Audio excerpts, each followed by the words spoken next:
what he looks for from his leaders. And he has coached some really good leaders over the years. So please welcome back to the stage Kevin Gorg, Audra Martin, and the Minnesota Wild head coach, Bruce Boudreau.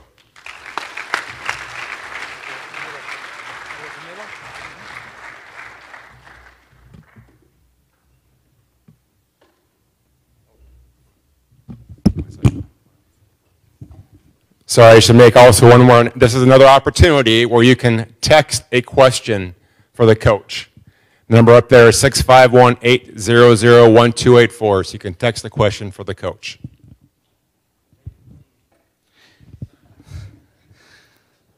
Well, Coach, I'll tee us up here if you don't mind. I know there's a lot of trust here.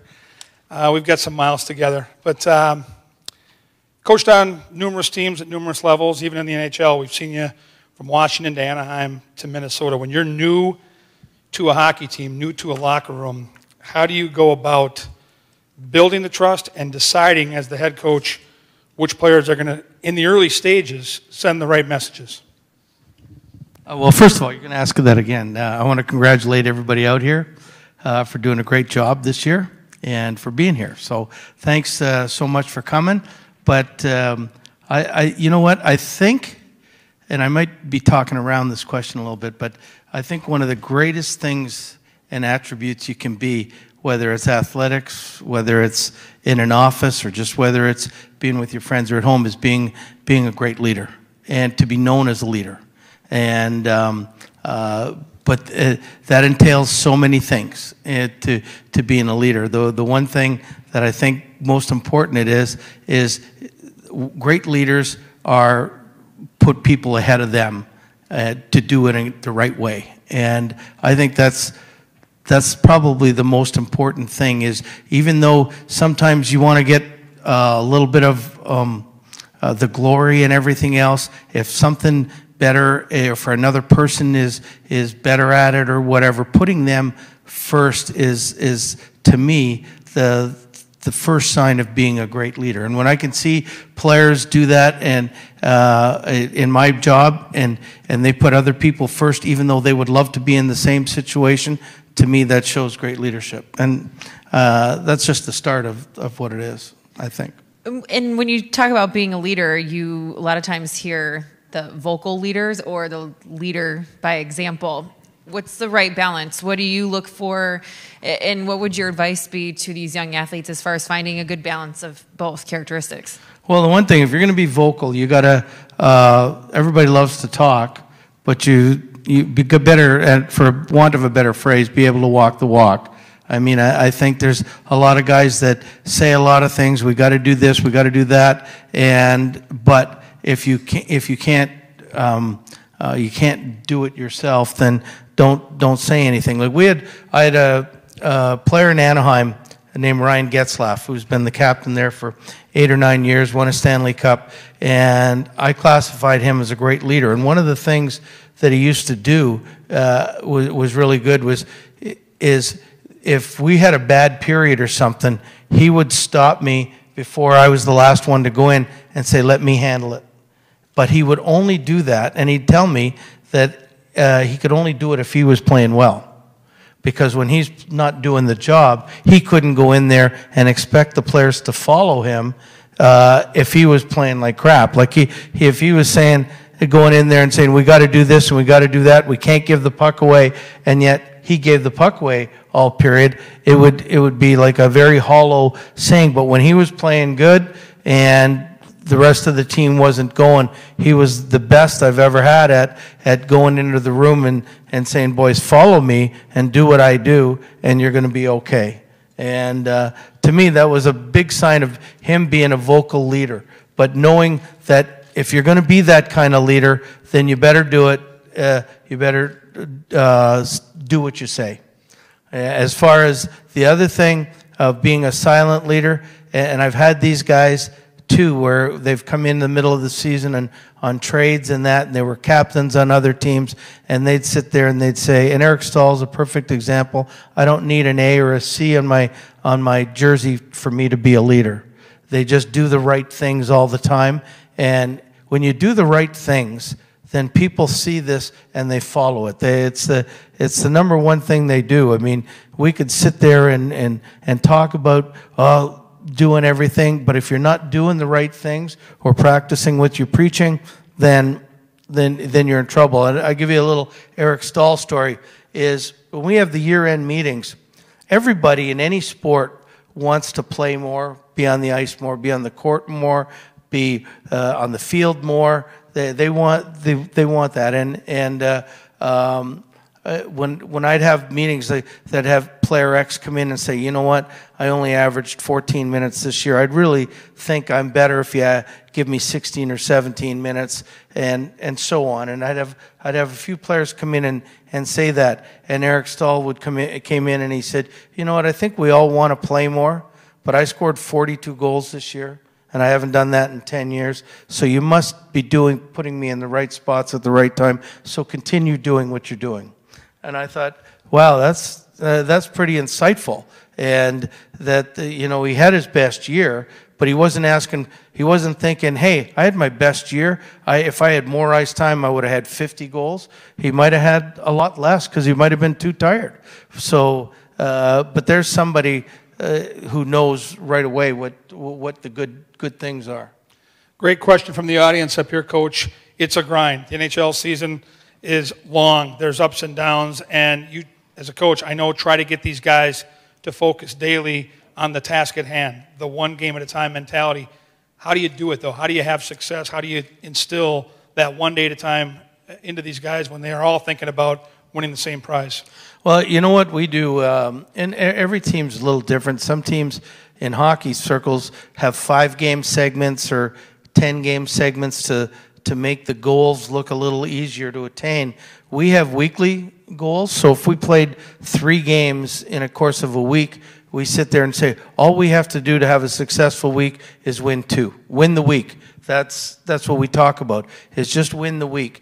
Because sometimes, in sports, if you get 14 points behind a playoff position, and you sit there and you say, you know what, we've got to win 9 out of our next 10 games to make the playoffs. It's a very daunting situation. But if you say, we just have to win 2 games this week, it's easier to do. And it's also, if you have a bad week, it's easy to forget. If any of you are golfers out there, it's like having a real bad front 9. You could just wipe that away because you start a new back 9, and it's like a new game. So we use really weekly goals at a time like that. What's the rest of the question? Just the one game, the one day at a time. Yeah, we have the weekly goals, and then we prepare for that week, and then the next week is a whole new week. Whether we went 0-3 or 3-0, we're starting back at 0. So I mean, that's one of the ways we keep them, or that I keep them motivated, for the 26 weeks of the hockey season. What is your advice? I actually asked a similar question to Jason Zucker and to Chad Greenway earlier. A lot of the young athletes that are in this room are going to go on to play at the next level, play in college, and they're all used to being leaders on their teams right now, probably some of those vocal leaders, but now they're the new kids in the locker room. What is your advice to them? How do you expect those young players to, when they're, now all of a sudden they're the young guys or the new kids in the locker room, what's your advice to them as far as finding their place in the tier of leadership? Well, I mean, I think what's going to happen is the leaders that are on the team that you go to are gonna watch you, And when you go in there, and first of all, I think you go in as a lamb, not a lion, and you gain the respect of everybody. That doesn't mean going in there and doing their every command or what have you, but through work and effort that you gain their respect. And once you gain their respect, then you can start letting your what's the word I'm looking for? Your personality take over. We have a guy that we just signed, Matt Hendricks, and I've known him for 15 years now. And I told him the same thing. He's been a leader everywhere he goes, and and everybody ends up loving the guy. But I said, you got to come into our dressing room as a lamb, and just through your work ethic and through the way you are, then once people start understanding you and getting to know you, and then not thinking that, oh yeah, you're just the coach's pet type thing, that they will start to come to you. And I think that's the best way to do it. I mean, when I was in 10th grade, I was coming off, for example, being athlete of the year at the school for middle school, and I thought I was somebody. And I went in there and I was pretty full of myself. And you know, you look over time, you wish you couldn't have been like that, but I was. And not only did I get no respect, I mean, the coaches just didn't like me because they thought that I thought I was too big for everybody. And it's something I've learned, a little bit of humility since then. And but I wish, because they did a thing back in the school, the most promising 10th grade athlete. And I was sure I was going to win the thing. And I started walking down the aisle before they called out somebody else's name.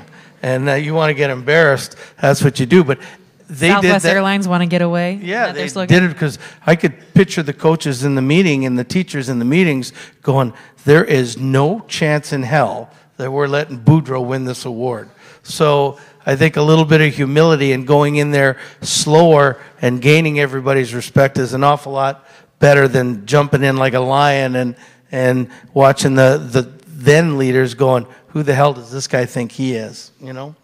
Good question, Coach, from the audience. I know when you move around at any level as a head coach, when you're brought into a new situation, there needs to be a rebuild of some kind. And the question here talks about maybe a team that struggled for numerous years, and whether you're a leader in that locker room or you're the head coach or on the coaching staff, a team that struggled, how do you slowly go about building confidence from within that this whole thing can get turned around?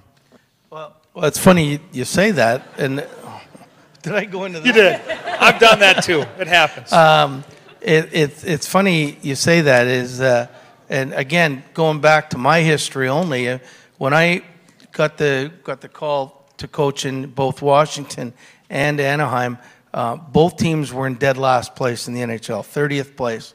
And we went in Washington, and the first thing I told the guys is you know what, I was here at camp, and I think you guys are really good. I don't know what's happened to you, but you're really good. And every time we won a game, that I would come into the room and say, I told you guys, you're really good. And the more they did that, the more success we had and it was just making them believe. And we ended up going from last to first in the course of 1 year. And I think in 60 games or something of that nature. And once they started to believe that they were good, then they became good. And the very same thing could be said about Vegas this year. At first, they didn't, you know, their whole idea was we just want to, prove that we can play in the league. And then they kept winning and winning and winning. Then they started believing that they were good. And once they believed that they were good, they were almost impossible to beat. And but I think that's the thing you have to do, is you have to instill in your teammates, in your playing partners, that they're good. And if I don't think it works anymore. In the 60s and 50s and 70s, it used to be criticism and putting people down all the time, and that used to work. But in today's world, I don't think it works. I mean, you got to make them believe they're good. You got to pat them on the back a little bit more than you kick them in the butt. But that's just something coaches, as coaches, you have to do. Okay, another great question from the audience. Who are some of the best leaders that you've either played with or coached over the years, and what are some of the characteristics that set them apart from other guys? Well, the first one that I can say, when I was playing in the NHL, again, it was the 70s, and we had a captain named Darryl Sittler, who's in the Hockey Hall of Fame now, one of the best players ever. And I used to be the guy that was in the minors and get called up for a game and then or two. And then this 1 year I sort of stuck. I got called up and I stuck. And I remember the minute that they told me I stuck, and I started not working as hard in practice, and I left the ice early one day, or like when practice was over, but went and got off, and he chased me off the ice. and he grabbed me by the collar and he put me up against the wall and he says, I'm the best player in this team, and I'm the first guy on the ice, and I'm the last guy off the ice, and that's why I'm the best player in this team. And you're a call-up, and you're leaving the ice early. You should never leave the ice early. And it stuck with me that he's right. Like, I mean, he's the best, and the reason he's the best is because he's the hardest worker. And I wasn't the best, and I was just a call-up guy, and I was just doing what I was supposed to do to get by and not anything more. And that taught me a big, powerful lesson right there. So as a coach, then, what do you think separates a great leader from just a good leader? Boy, I don't know. I think a lot of it has to do with how you act at home and how your parents treat you, how your teachers treat you, and what you learn. And it's just the whole bunch of respect and everything else, and the work ethic. I mean, I find in my sport, when we get kids that have sort of worked on the farm, and we get a lot of Canadian kids that are from farm families and that, those kids are the hardest workers because they know from an early age. They got chores to do at 5 years old, whether it's to go milk the cows or whatever, and they come up with this built-in respect. Or military families are the very same thing, is the kids are brought up with that kind of respect, and that just goes that they have the work ethic. I mean, you cannot get anywhere in life, whether it's sports or whatever, if you don't have the work ethic to want to succeed. If you think it's just going to come to you, then kids, I'm telling you right now, you'll never succeed. You got to go out and get it, and you got to want it more than the other person to be successful. I'm 100% convinced of that. Great question again from the audience, and thanks for the input out here, all you young men and women. Outstanding stuff throughout the day. And Coach, there's second of back-to-backs. There's 4 games in 6 nights. There's stretches where you guys hit a rough patch. You don't have your best stuff, and you can see the Daubers are down, and all these teams in here deal with stretches in their season the same way. As a head coach, how do you get your team re-energized and feeling good? Chocolate. I'm feeling great. I like that. No, I mean, I think it's positive reinforcement. Every day, like we've lost some games that are bad games, and you can't sleep at night. But once you get to the rink, you're re-energized that you're doing something you love. And if you bring that, dragging your feet kind of attitude in, you're not going to get anywhere. Like the times that I'm the most energized is when we have played bad. And you get in that room the next day and you want to make them, it's not a punishing practice, but you want to practice because you want to get out there and be better. And that's what we do. And it makes them want to come to work every day, just like want to come to school every day. I mean, these are things that, if it's interesting and you want to be better at it, you got to have a short memory, and like you forget what the negative stuff that happened the day before, and you get in there and you're positive the next day. I remember one story you told when you first joined the Wild organization that stuck with me, that I feel like could be beneficial to some of the coaches out here and eventual, team captains, coaches later on in their lives. But you told a story from your days back in Washington that you could tell there was something that was maybe going on with one of your players outside of hockey. He just wasn't playing up to his normal potential on the ice, and you sat down with him and you found out, I think he had a newborn, and the newborn had it's funny. Yeah, it's funny because it was Matt Hendricks. Is that who it was? Okay. Yeah, and he had twins, and he's such an energy guy, and he wasn't he wasn't energetic in practice. He didn't have the life, and I sat down and I said, back in the day, he used to think they were out drinking the night before or partying or doing something that they're not supposed to. So I just sat down and I said, Matt, what's wrong? You don't have the energy. And he says, well, I got twins and none of them are sleeping. Neither one are sleeping. And so I'm up all night, so I can't do it here. So I guess the question you were going to ask that I cut off is get to know. Yeah, exactly. Learn what's going on outside. Yeah. I think it's really important for me as a coach to get to know the person as a person. And then you can read him better. And because when you're a coach, a lot of times if things aren't going well, you think of the worst things. You know, like, uh-oh, he's not doing the right things. He's staying out late. He's carousing. He's doing all these. Where it could be as simple as my daughter has croup and I'm holding her all night, or whatever. My mom's sick at home and she's so far away, and whatever. And the reason, so you and a lot of times, again, what I said earlier is you guess wrong. Because you always think the worst. It's human nature to think of the worst tendencies, and so knowing the person you're talking to, and knowing your teammates or whatever is really vital, and you can make a lot better judgment. We had that same thing last year with Miko. Miko's daughter was sick an awful lot of the time, and he wasn't talking, and which he doesn't talk on the best of days. But I mean, he was sort of really introverted for a period there, and I had to go up to him and I says, "Is everything okay? Do you need to?" And he told me the story, about his daughter, and I said, "Do you need time off? Can we help you? Is there anything we can do?" And that's sort of like, lifted a cloud off him, or he felt, oh, they know the reason, everything's okay, everything's going to work out, and it did. The locker room seems to mimic what we have in real life. There's a group of people, whether you're in an office or in a school, that are asked to come together.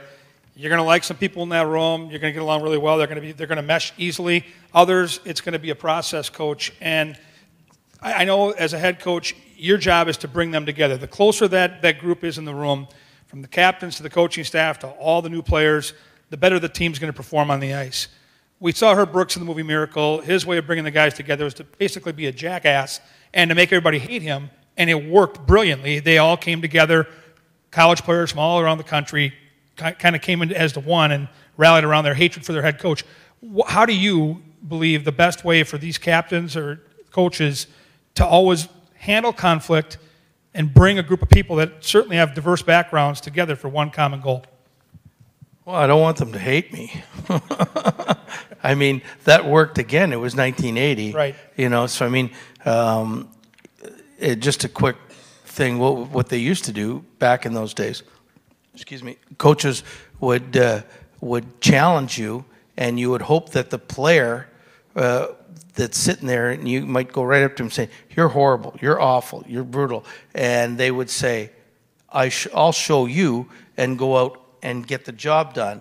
Nowadays, I find I say that, and they phone their agent and tell the agent the coach doesn't like me, and then the GM comes down and tells the coach to treat him better. And so, I mean, you got to find a different way. So, I mean, what was your question again?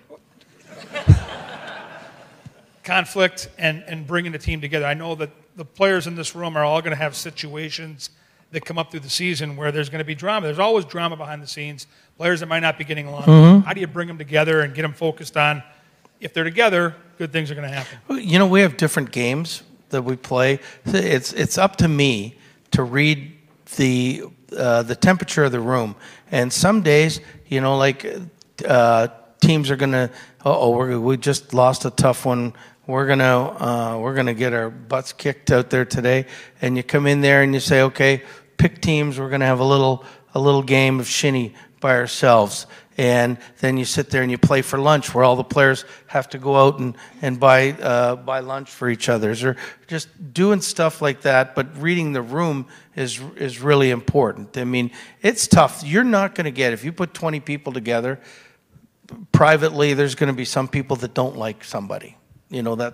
That's human nature. But I mean, when you get into the rink or into the dressing room and you're got the one common goal is to the success of the team, you have to put all that away, and you have to go for the team. And that's when you have everybody doing that, then teams succeed.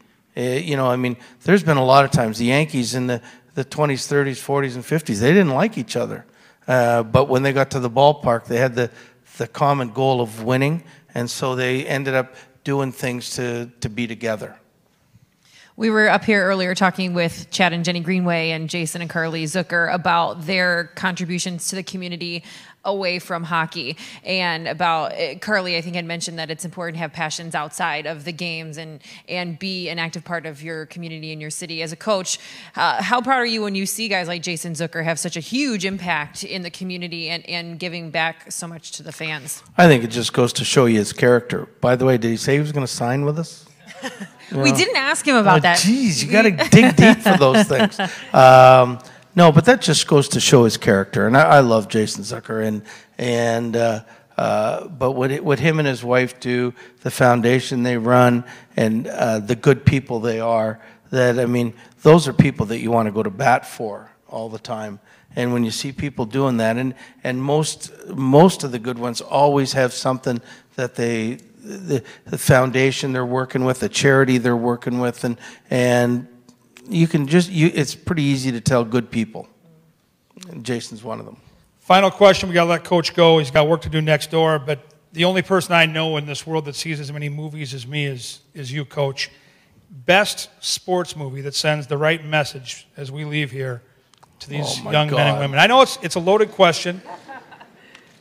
You know which one I like? Is it Slapshot because it was your apartment that they lived in? No, it's not Slapshot. No. All right, good. That message is not really a really good that. message. Beat everybody up and kill them all and you will win. I don't think that's the message I want to send. Sorry I brought it up, Coach. For the Love of the Game, starring Kevin Costner, is the best message. And he says, he has a quote in that movie where him and his girlfriend are having trouble. And he says, haven't you ever loved anything so much that you just want to do it forever? And because his girlfriend couldn't understand, he's coming back off an injury and he's rehabbing 10 hours a day. But it's a tremendous sports movie, and it's a love story at the same time. Aw, you're softy. I'm so sentimental. Got a big heart. But it was really good. I've seen it many times.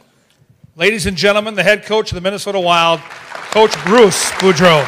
Thank you. Thank you. Well done. Hey, thanks, my friend.